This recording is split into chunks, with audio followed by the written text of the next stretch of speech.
And we're live. Welcome back to Casually Hardcore's Guildmaster series. This is Marcus, GM of Gods Among Legends, US Sargeras. We're here with Hanzo, former GM of Descendants of Draenor on US Deathwing. He's also the author of 8 Years in Azeroth, the blog about the memoirs of 8 years as a GM. Hanzo, pleasure to have you back. How's it going? I'm doing great, man. This topic for this Guildmaster series is going to be human resources, all things human resources. Sure. So the first part that we're going to talk about is we're going to talk about recruiting, and what we'll do is we'll break this down into two different types, is because it's all dependent upon what type of guild you're running is how you're going to recruit. Yep. So talk to us, Hanzo, about how guilds recruit currently. And also talk to us about how Descendants of Draenor recruited and how that evolved and what a guild master should do, what steps they should take to recruit. So recruiting for us, well, at least initially, in vanilla, a lot of recruitment came from general chat, in the forums. So some people would pitch it, kind of like, this is the group of people we're doing, this is our interests. They stressed what it is that they focused, what was important to them. So some guilds it was PvP, some guilds it was raiding, casual raiding, hardcore raiding. I think that that's important. Right out of the gate, you set your expectations, let people know what it is that you're trying to represent in the group. Because, if you just collect one and all, you're going to find, you're going to have people that don't really mesh well. It's kind of the different ideals, opinions, where they feel strongly the game should go or not. If you start mixing that too drastically, you're going to have problems that you're going to have to mitigate. So that's really what recruiting ended up being, a number of forum posts and spam in general chat. General chat, it's good. It was kind of good to pick people up here and there before people really had a good grasp of how to do it.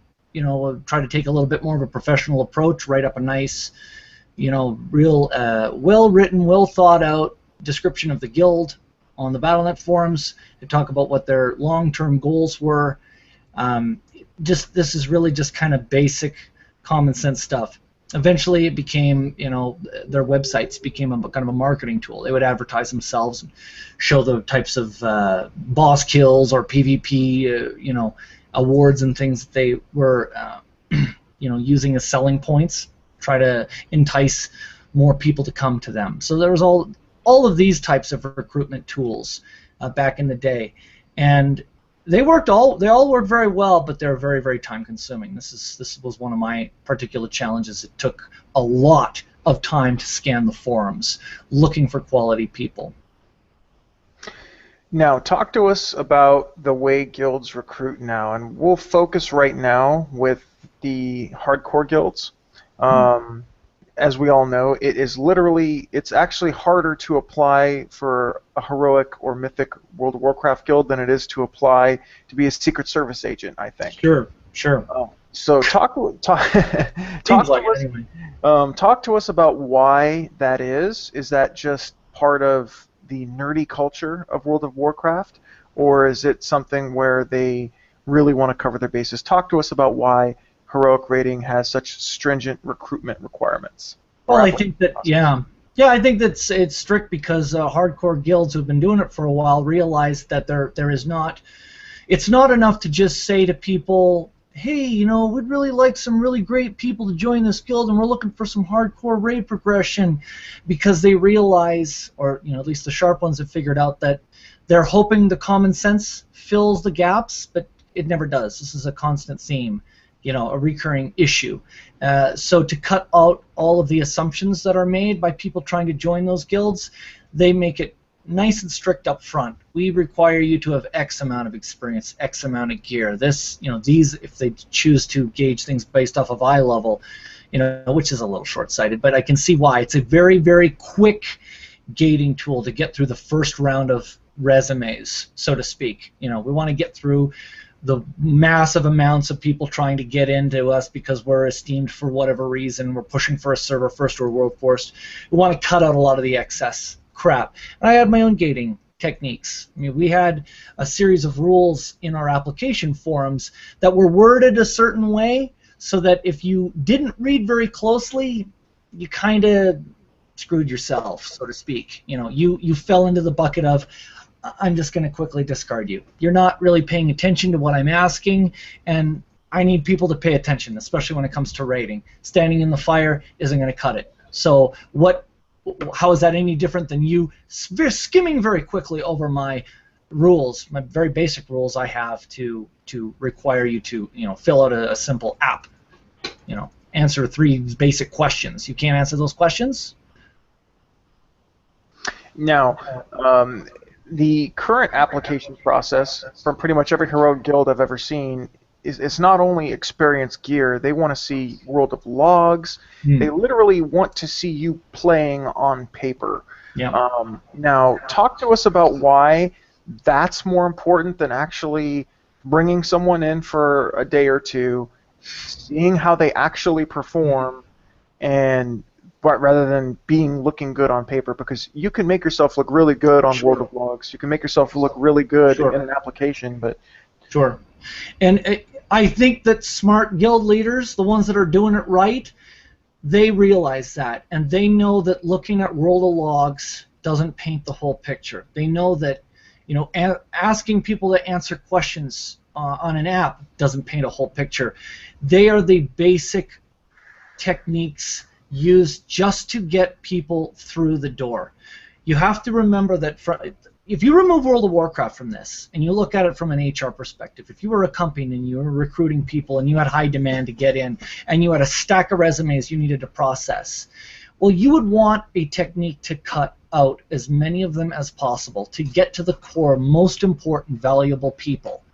That's what looking at World of Warcraft logs are all about.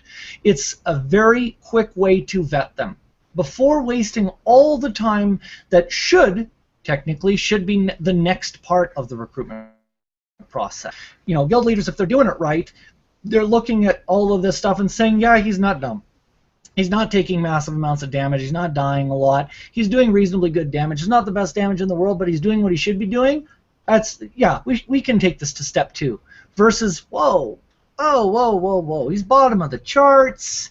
He's got all the wrong enchants, all the wrong gear. You know, I don't really have the time to sit there. He might be a great guy, just super nice guy, super nice. But everything that he's or she is doing in raids and gear-wise and enchant-wise, it says that he's not really at the level we're looking for. If you're a hardcore raiding guild that needs people to have no ramp-up time, so they hit the ground running and they are right in there ready to keep on pushing forward for a world first or a server first, they can't afford to say, well, you're actually a really great person. I really like your personality. We'll teach you how to fix the other parts. Some guilds aren't interested with doing that. Now, for DoD, in our history, this is something that we made that a priority. I mean, that was our goal. Our goal was feel you've pushed yourself as far as you can, but you need guidance and assistance to take it to the next level. We can provide that environment.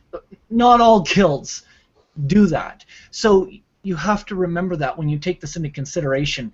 The smart guilds, if they're doing it right, they're not just looking at your World of Logs and saying, yeah, sorry, we're not interested.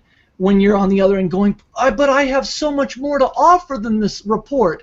This is just a very black and white picture of me. Yeah, that's right, but it's a start. It's a start to vet you, and their requirements may be, we have no time to ramp you up. So perhaps it is you're looking for the wrong guild. So that's a long-winded answer, but that's why those hardcore raiding guilds are looking at eye level, at gear, at World of Logs. Yes, they get it if they're not dumb. They get it. It's not a black and white issue. You don't have a full picture by looking at logs. It's a start. It's how they get through the ream of resumes. Mm-hmm. Now, talk to us about recruitment processes for, let's say, someone who's just trying to run a semi-hardcore casual guild that just wants to run content. Maybe they just want to play. Maybe they just want to use a guild as a stepping stone or things of that nature. Talk to us about what they should actually be looking for rather than taking the hardcore approach. I honestly, I think that the hardcore approach is just as viable. The only difference they need to ensure that is clear is that they set the expectations up front, that they clear it up with the people that are applying. And this was the very first thing we had on the DoD forums. This is who we are, right? I had the famous post. There's actually, I copied this into a blog post. Who we are, who we aren't, right? This is what we stand for, what we're doing here. And this, if this matches your outlook into what you want to get out of a guild, then let's move forward. Let me take a look at your roll of logs and let's set up a meeting and vent to try to get to know one another a little bit more, right? That should not prevent people from, you know, hey, we're a little bit relaxed, we're not quite as hardcore, so we'd like you to, you know, just do whatever you want, and if you want to stand in the fire, that's no big deal. I don't think that they're necessarily saying that, and I don't think they should say that. I think that it's important to still keep your expectations reasonable. We're not saying that, you know, we're going back to the days of yore where we absolutely have to have, you know, 8 fully geared warrior tanks to be able to deal with Nax 40. But it doesn't mean that we should also, I mean, let me phrase it this way. There are casual guilds and casual podcasts and some genuinely good casual people out there that have dedicated themselves to informing casual players how to not suck. So even if the casuals can do it, you know, if they can say, hey, you know, don't walk into a raid with no gems in your sockets, there really is no excuse.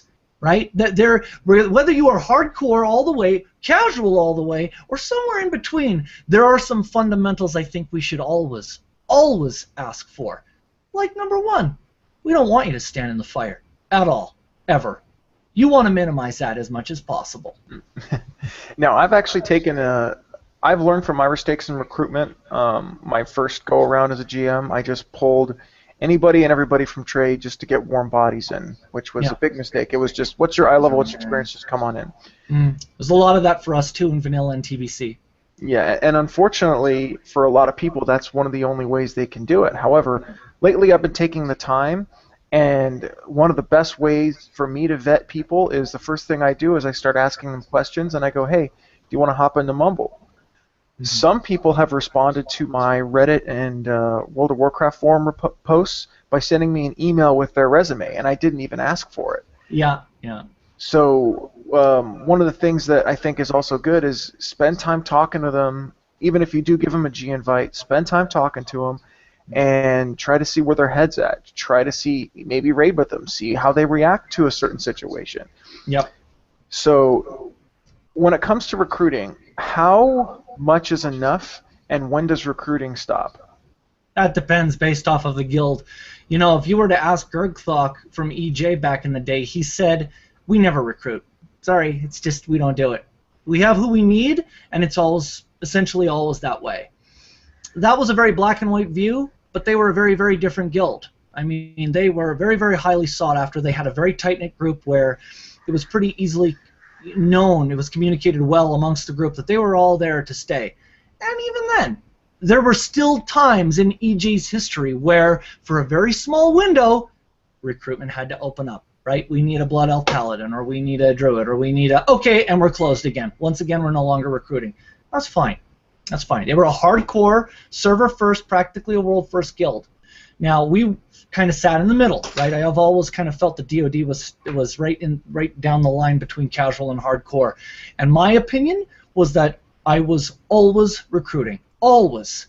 Always. We were never not recruiting, because one of the needs to fulfill was a constant rotation of raiders, right? I had a core group of elites that were there every week, and then I had raiders that could come and go. So I had to, rather than pound the desk and complain that it's hard to get people to show up, I proactively attacked it like this. I am going to always need an excess of X amount of people, 5, 8, whatever it is. Every night, week after week, every raid night, have this many people in the queue always. Because, as it turned out, every week there were, oh, God, I can't make it. Sorry, I got to cancel. That's no problem.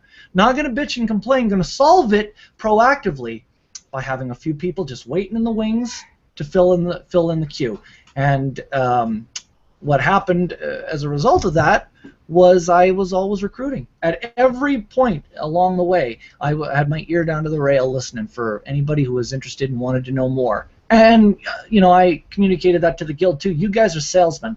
When you're out there not raiding, you're PvPing, you're doing random, LFD, dungeons, whatever, you carry with us that same label of mutual respect, decency, helpfulness, and wanting to give a shit. I would tell them, you're not going to be the first person to bail out of a shitty LFD. You're going to go and you're not the first person to drop. DoD will never be the first people to drop out of an LFD that sucks. We're gonna try to carry ourselves to a little bit of a higher standard. So always recruiting and always having the guild sell it. Now, you made an interesting point about having raiders in queue. Talk to us about how to convince someone to join your guild with the pretense of you may not get a raid spot every week. You may be sitting on the bench. How do you convince them to stay motivated to log in? Because one of the things that I did was I over-recruited for my 25-man heroic. Right. And I'd have at least 10 people on the bench. After the first 10 minutes, they would log off. Yep. So a couple of techniques there. So number one technique is when you're doing the recruiting process, you set that expectation up front by telling them this. When you hit the ground running in this guild, you're going to be a low man on the totem pole, and if you break it down into a kind of a hierarchy of ranks based off of contribution like what we had, you empower them to gain more raid spots, right? So while you're in that initial interview process, you're saying, hey, what kind of a raid schedule are you looking for? I got to be there every week. I love raiding. Oh, I got to be in all those screenshots. I want to be with you guys when you kill the boss. Okay, sounds to me like you're describing the elite rank, which is we need you to be there every week, and there are very high requirements that need to be hit in order to gain that. But once you gain it, now you have that spot. Oh, yeah, I'm not really, I can't really commit. I got a bunch of real-life stuff. I try to raid whenever I can. Okay. You've just described the raider rank to me. They have a little bit more freedom to come and go as they please, but the side effect is they don't get every raid that they sign up for. Some they get rotated into, some they get rotated out of. It's you give a little bit of effort, you gain a little bit of reward. You put in a lot of effort, you gain a lot of reward. This was how I communicated to them. I'm not dictating things here. Your behavior is dictating them. If you want to rate a little, you'll put in a little, and if you want to rate a lot, you'll put in a lot. And it freed them to choose what they wanted to do, right? So that's what you tell them. That's part one of the answer. Part two is you have to be fair as a guild leader to make sure that both the raiders and the elites, or whatever you call them, have a reasonable expectation without being very overly demanding of them.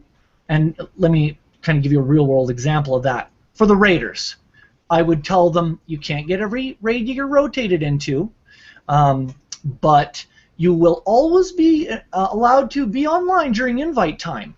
So if we have last-minute emergencies, if you're online, you get to fill a spot. And this is going to touch on your bit a little bit about how you have a whole bunch of people on the bench and they all bail. What I told my people is, here's how invites work. 30 minutes prior to the start, invites begin.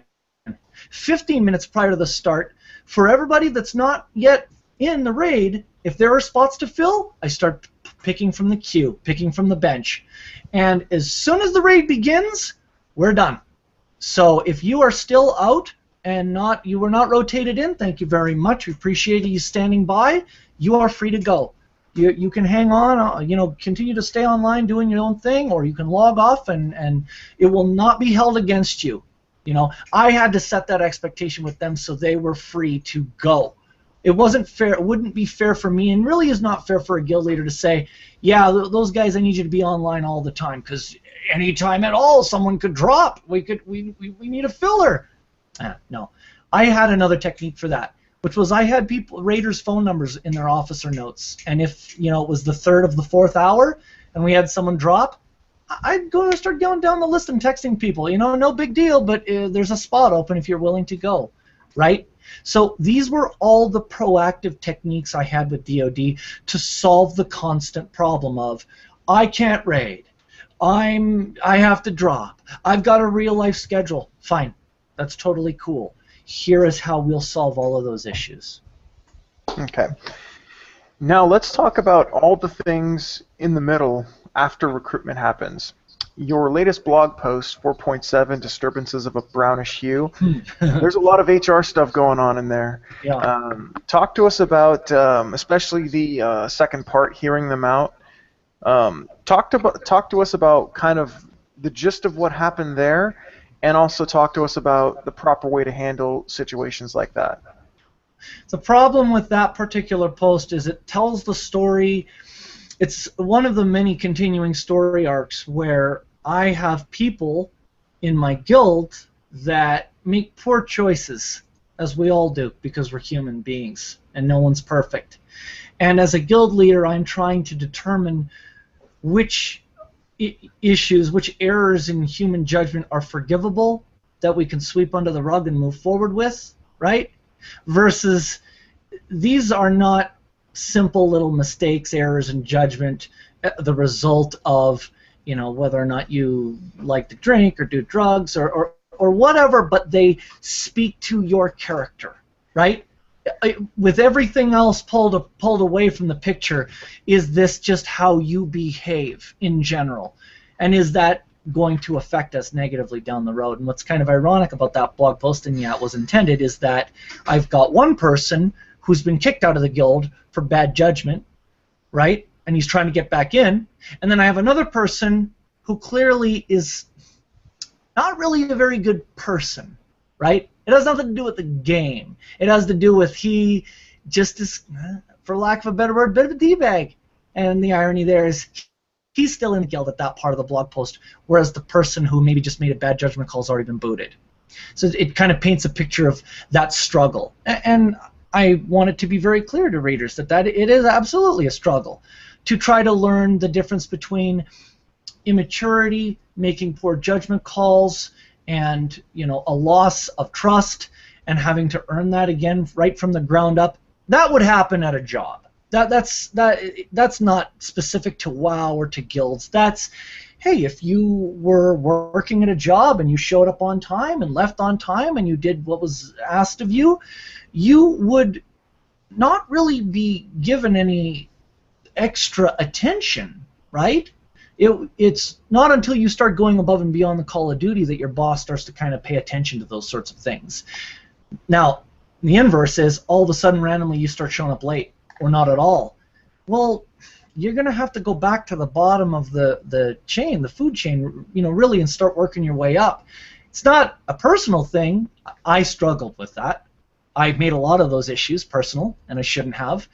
But that's really all it is. You work your way back from the bottom rung. I know a lot of people don't like to hear that.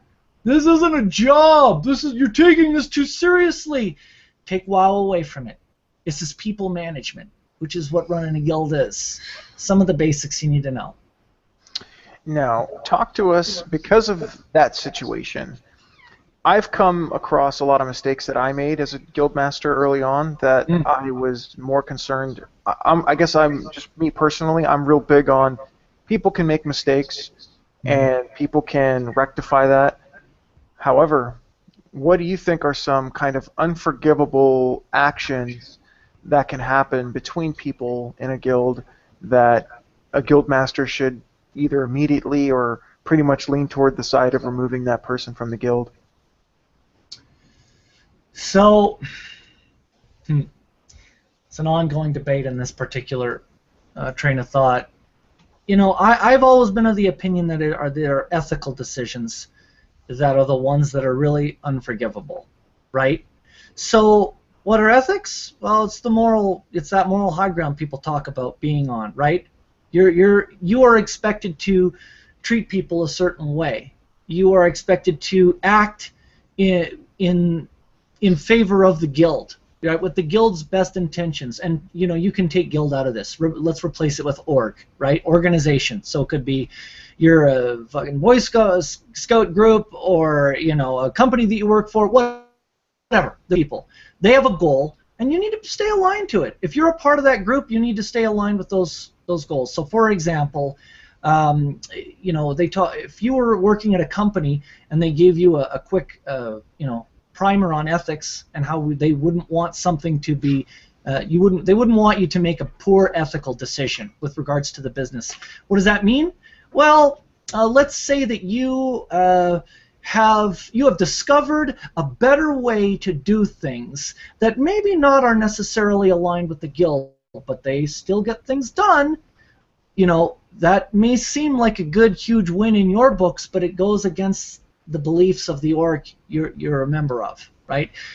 Sometimes that even falls into areas such as, I have these close friends, and they have this specific type of software that does this one thing that's really, really great, but it's also hugely expensive, and, well, that's so fine. You know, we need that problem solved, so we'll pay all the big money so my friends can get the job, and the software will solve the problems of the company. And you're probably saying to yourself, well, what does that have to do with WoW or with raiding? Well, it's very simple. Let me paint it this way. You have a guild, and they're raiding 25 mans. And suddenly a small group in that guild says, you know, this guild is aligned with 25s, but I have a way of getting the exact same loot just by running 10s. You know, I have to say, this is a far more efficient approach, and suddenly I don't really feel like I share the same beliefs as that of the guild leader. So I'm going to just I'm going to stay in the guild, and I'm just going to do my own thing, but I'm not going to take part in the 25s. I'm going to stay focused on the 10s. You see, that's a bad ethical decision. You confront someone like that, they will absolutely give you wonderful, rational, logical reasons as to why the 10-man solution was the most efficient way to deal with that particular problem, but doesn't make it right. And see, this is the problem with ethics. You know, your Marcus, right? Your idea of what is right and my idea of what is right and other people's ideas of what are right and wrong vary, so drastically. And it's hard to offer a little bit of evidence, right? Statistical evidence to prove someone's opinion. It's more about fact. And if you have people that are black and white in your guild that are very, very heavily focused on practical solutions, look, I can't be bothered with all of these, you know, personal opinions on whether 10s are harder or 25s are harder. I'm just here to get the loot. I'm just here to get the achievements done, all right? You know, they're going to lean very heavily on what's practical and maybe not necessarily what's right. And it's very difficult to defend ethics, right? Because your opinion and my opinion on what's right and wrong are very different. So that's where alignment comes in. That's all goes back to recruitment. After you get through the World of Logs crap and the eye-level crap, then you get them in Vent, right, or Mumble, or TeamSpeak, or whatever, and you start talking and you ask them the questions. What's your opinion on X? What do you think about 25s? What do you think about how the game has changed? What do you like about WoW now and how it's, you know, versus how it's been? You know, you start to pull that information out, you'll get to an understanding of that person's, you know, self. Their self-actualization, their personality, their opinion, their beliefs, and now suddenly you as a leader have a much better view of their alignment. Are they going to be aligned with your guild's intentions and goals? They are. Okay, well, you know, maybe that they're not the top Death Knight in this damage report. Maybe that's not a huge deal. What's maybe a better deal is that they have the ability to improve with perhaps a tiny bit of gear, and more importantly, they're not going to screw you up the ass sometime later on down the road. Now, talk to us about, there was an article, I can't remember which one it was, but you had a guild member that was accused of ninjing an item, I believe, in a heroic 5-man. You were very quick to say, sorry, you're gone. Yeah, Hells. Yeah, that was my Death Knight, Hell Spectral. Great guy. Very, very good guy. Still have a good relationship with him. and I almost cut him from the guild for a very, very black and white issue. It was a zero tolerance kind of policy. DoD had a zero tolerance policy on ninjaing.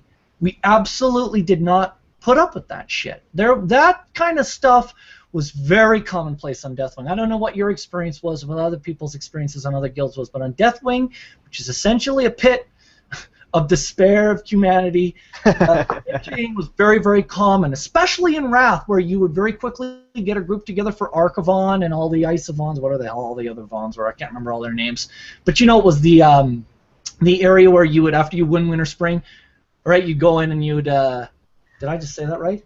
Winter Grasp. Winter Grasp. That didn't sound right. So you'd win Winter Grasp, now you can go clear all our Archivons. Put together real quick 25 and go do it. So people, it was commonplace for people to loot the when the Mammoth dropped, right? Mm-hmm. So we absolutely, I said, DoD is not going to tolerate that. If you get caught ninja looting, you're out.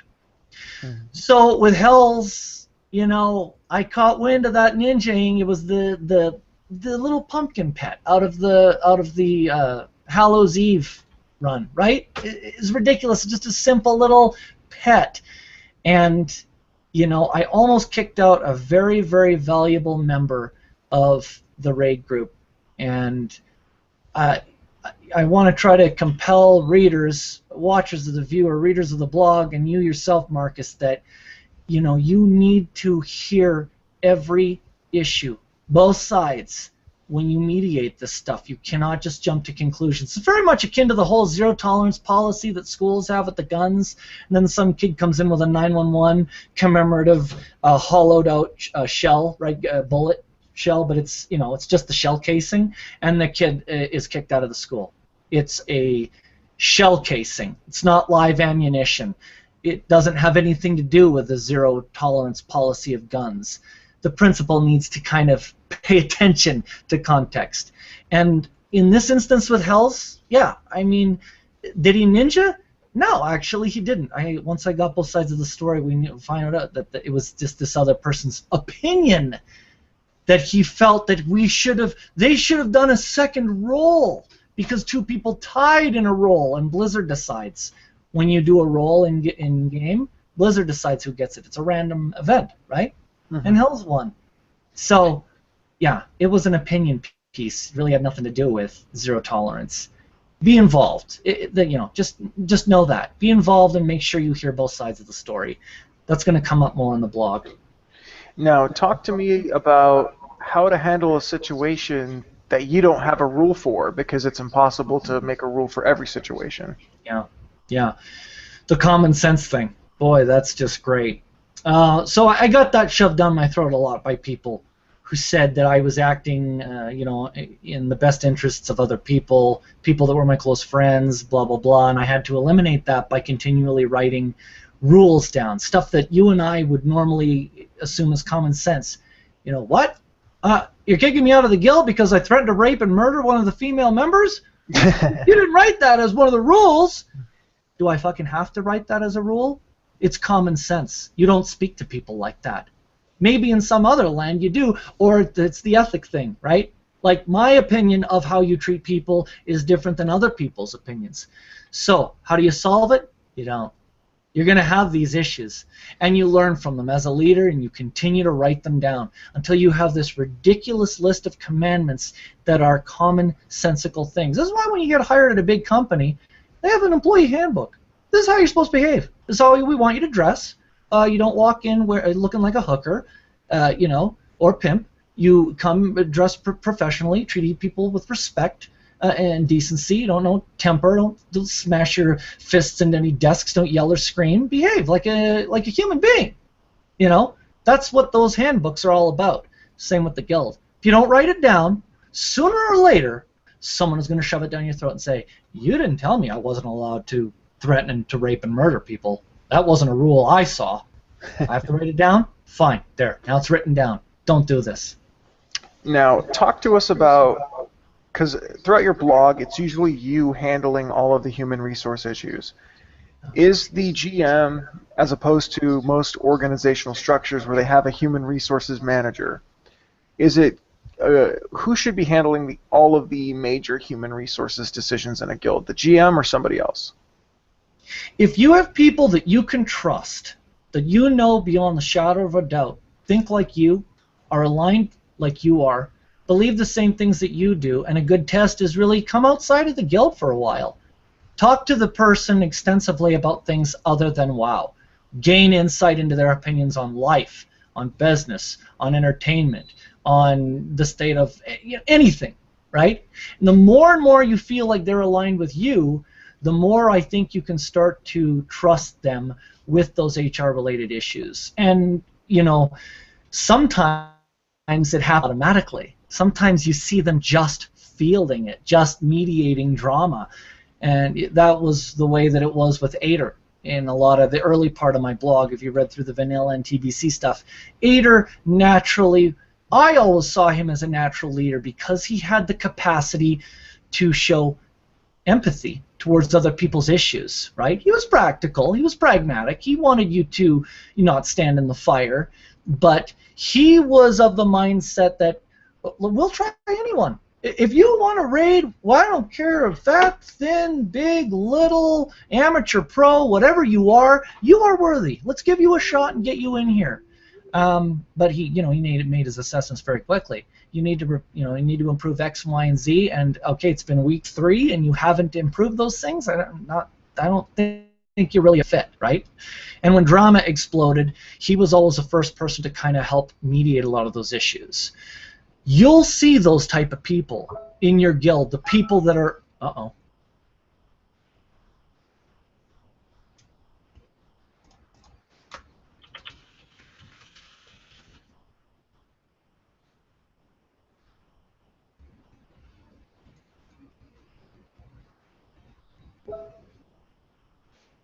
Okay.